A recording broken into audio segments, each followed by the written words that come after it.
Hyderabad alone had 150,000 plus. So more than 1/3 of the jobs that were created in the IT sector last year in the middle of the pandemic were in Hyderabad, not in Bangalore. Bangalore was at 148,000.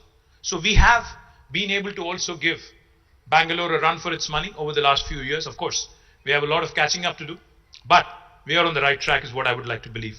As I was saying, we are the nucleus of life sciences. We are a pioneer in aerospace and defense, and we are also an extremely important hub in electronics and semiconductors. So why Telangana? Why should anybody look at us? When I said innovation, infrastructure, and inclusive growth, that is not mere lip service. We take our words very seriously. We have innovated not just in terms of creating an infrastructure like T-Hub, which is the world's largest technology incubator. We've also innovated in our policy making. That's why Telangana today, because of a new legislation called as the TSI Pass, which stands for the Telangana State Industrial Project Approval Self-Certification System, like the Easy Pass in the US, which you navigate through easily. We have created a similar facility here, and we have conferred upon the investor, the prospective investor, a right to self-certify themselves. You may have heard of right to information. You may have also heard of right to education. But in Telangana, we have conferred upon the investors a right to self-certify themselves. Now, what do I mean? What I mean is, if you are an investor, a foreign or Indian, doesn't matter, you have a piece of land and you want to start construction, you actually do not need any clearance from government of Telangana. You don't need a permission from the municipality. You don't need a permission from the Gram Panchayat. No permission needed. And this is backed by legislation. You can hit the ground running. You can start construction of your factory on day one. Only for regulatory purposes, we request that you submit an application online on the TSI Pass portal, because we need to know who's doing business in my state. We need to know what kind of employment is being generated, what kind of taxes we are likely to accrue, and what kind of sector you're investing in. Once we receive your application in the TSI Pass portal, my efficient team will ensure that irrespective of how many departments have to clear your proposal, it could be 30, it could be 35 sometimes, all clearances by statute, by legislation, will be conferred within 15 days. You can say that, okay, I've heard this before.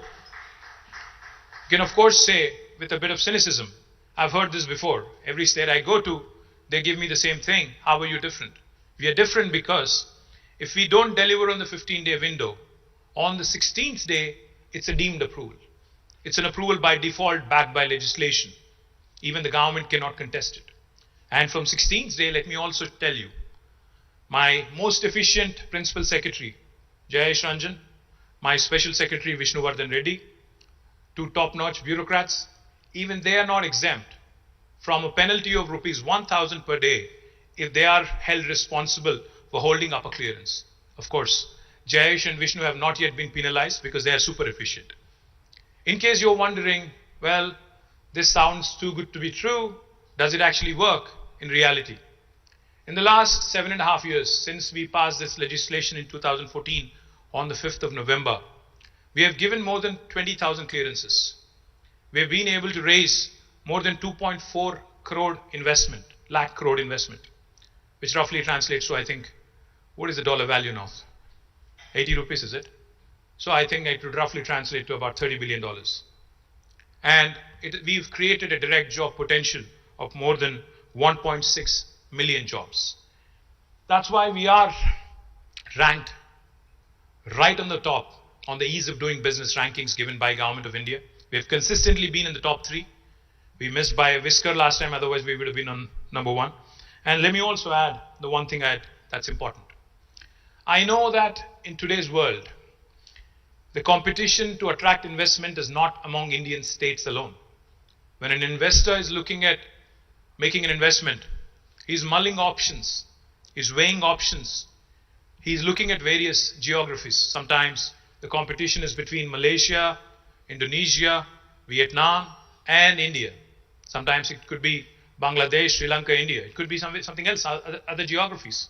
So therefore, we have a very unique policy in Telangana, where if you, as a prospective investor, is willing to share with me what my competition has offered to you in terms of fiscal incentives, we will either meet or beat that offer. And this is again backed by legislation, this is backed by the statute, which makes it extremely attractive for anybody to start looking at.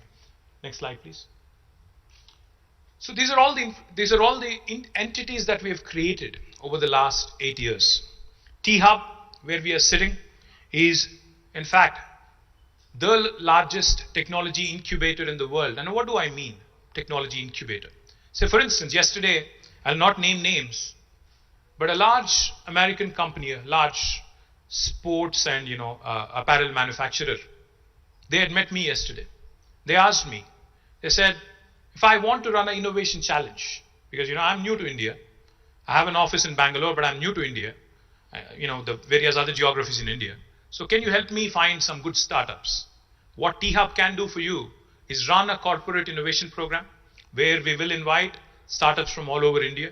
They will look at your pain points or problems with a fresh set of eyes, with an objective outside of you, and will come out with some truly global, truly world-class solutions. Because young Indians are bright. Young India has an aspirational value that is truly global in nature. That is what we want to do through T-Hub, create a platform for young India to come, innovate, and to offer solutions to the rest of the world as well. We've also created what is called as the Telangana State Innovation Cell, TSIC. What is it? TSIC is basically ensuring that the inclusive growth piece that I talked about, the T-Hub in Hyderabad should not be the only focus, because the urban-rural divide in India is something that we all lament about. We wanted to use TSIC, the Telangana State Innovation Cell, to reach every nook and corner of Telangana, to reach out to the rural entrepreneurs, to reach out to the social entrepreneurs, to reach out to entrepreneurs cutting across ages, young, old, middle-aged like me, whatever, but ensure that innovation wherever it is, they're also given an opportunity. We've also created V-Hub, one of its kind in India, the Women Entrepreneurs Hub. And for those of you who have not had a chance to visit V-Hub, I urge you also to pay a visit. It's right across the lake and a beautiful facility. The CEO is here, Deepthi somewhere. So this is again to support women entrepreneurs, to ensure that their dreams are given enough in terms of tailwinds and in terms of support. T-Works is India's largest prototyping facility. In fact, we will be unveiling it. It's right across, in fact, T-Hub facility. You can see it from the windows here. It is to promote and nurture a culture of manufacturing, culture of prototyping. And it is India's only and largest, of course, prototyping facility. A lot of times in India, you'll see the academic institutions doing wonderful work, the CSIR labs, but most of the work that happens is not relevant in the real world. So to bring about a coordination between industry, what the market is thinking, and what is happening in the academic world, we have created an institution called as RICH, the Research and Innovation Circle of Hyderabad. It is to ensure we take care of the IP that is generated. It is to ensure that the research that happens is in orientation with the market alignment. The last institution, which is I think most important, TASK, the Telangana Academy for Skills and Knowledge. Anyone who wants to start an enterprise in India will need skilled manpower. In Telangana, we do it differently. Say, for instance, if a Korean firm is wanting to come and invest in Telangana, if you're willing to share with me, what are the skill sets that you're looking at, in terms of your employees? Say you're willing to engage 500 people. For example, Hyundai has a huge R&D center here, about 1,000 people work there. And if Hyundai is looking to expand, let's take it as an example. If Hyundai is giving me the details of the workforce that they are wanting in terms of skills, we will train a task at our cost. 1,000 people, if you're looking for 500, you can then cherry pick the best 500 and make sure that they join your team. What is in it for me? The local youth getting employment is the objective of the government of Telangana. Next slide, please. We are one of the leading startup hubs in India. Of course, we are competing with Bangalore, we are competing with other cities, but we are growing and growing fast. We already have a few unicorns as well from Telangana, but there are plenty of soonicorns is what I would like to believe. Soon to be unicorns is what I would like to believe. We are, in fact, next slide, a powerhouse of talent. We have a number of wonderful world-class institutions, academic institutions. The Indian School of Business is rated as one among the best in the world. The IIIT Hyderabad, IIT Hyderabad, NALSAR, ICRISAT, TIFR, and all these wonderful institutions that you see here are all headquartered in Hyderabad, and they continue to provide. A number of other engineering colleges, of course, and medical colleges, of course, continue to provide the much needed workforce. But let me also tell you, add one more thing here. It is not just about what institutions are headquartered in Telangana. If you're looking to set up base in Hyderabad, in Telangana, we have the ability, because Hyderabad is where, I keep saying this and I can't say this enough. Hyderabad is neither south of India nor north of India. We are where the North India meets South India. We are where, I think, the old world heritage and culture meets the new age vibrancy. We are a city where it's a veritable melting pot of culture. So we have the ability to assimilate people from all over the world, all over India, and attract the best talent from across the country as well. And Hyderabad, of course, has been growing and growing rapidly. In fact, an agency called as Mercer, which rates cities on livability index, has rated for 5 years in a row from 2015 until 19. And since then, they have suspended their rankings because of COVID. 5 years in a row, we've been rated as a city with the best quality of living among all Indian cities. So for those of you who are from Delhi, Bangalore, Chennai, I think time to pack your bags and move to Hyderabad, is what I'm saying. Let me also add, that Hyderabad has been rated as a city which is dynamic by JLL on the Global City Momentum Index. We've been ranked 5th, 1st, 2nd, and 1st. And these are world rankings, not Indian city rankings. These are rankings given by JLL in the US.